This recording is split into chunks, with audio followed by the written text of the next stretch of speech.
নির্বাচনের পর প্রথম বিভাগীয় সমাবেশে চট্টগ্রামের লালদিঘিতে সমবেত হন ১১ দলের শীর্ষ নেতারা। আগামী দিনের রূপরেখা ও কর্ম নির্দেশনা পেতে সমাবেশে আসেন জোটের নেতাকর্মীরা।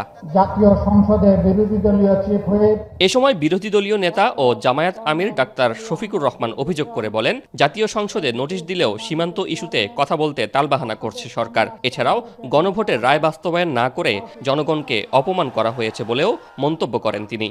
সংসদে আমরা এই দাবি উত্থাপন করেছিলাম, আলোচনা হয়েছে, আপনারা ফেলে দিয়েছেন, জনগণকে অপমান করেছেন। সীমান্তে কি হচ্ছে আপনারা জানেন। আমরা নোটিশ দিয়েছি এই বিষয়ে আলোচনা করার জন্য, আমাদের নোটিশ নিয়ে টাল বাহনা করা হচ্ছে।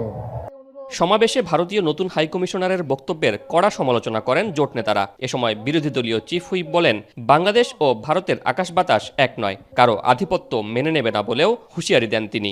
সীমান্তে কাঁটাতার এবং বন্দুক দিয়ে, নদীতে বাদ দিয়ে কোনো বন্ধুত্ব হয় না, এবং বাংলাদেশ এবং ভারতের আকাশ এক নয়, বাংলার মাটি আর ভারতের মাটিও এক নয়।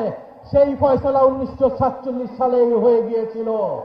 সমাবেশে ১১ জোটের নেতারা অভিযোগ করে বলেন, সরকার মাদকদ্রব্যে কর বাড়ানোয় বিরোধী দল আন্দোলন করছে, এমন বক্তব্য দিয়ে জাতিকে বিভ্রান্ত করছে। বাজেটকে শুভঙ্করের ফাঁকি বলেও মন্তব্য করেন তারা।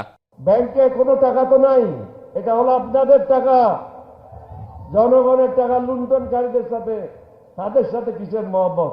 মাদকের সমুদায় উৎপাদন করেন, বিরোধী দল আমরা আপনাকে সব ধরনের সহযোগিতা প্রদান করব, বিভ্রান্তি সৃষ্টি করবার চেষ্টা করবেন, রাজপথে আমরা মোকাবেলা করব। সমাবেশে বিরোধী দলীয় নেতা অভিযোগ করে বলেন, সংসদে ন্যায় বিচার পাচ্ছেন না তারা, তাই দাবি আদায়ে আগামীতে রাজপথই হবে একমাত্র ঠিকানা।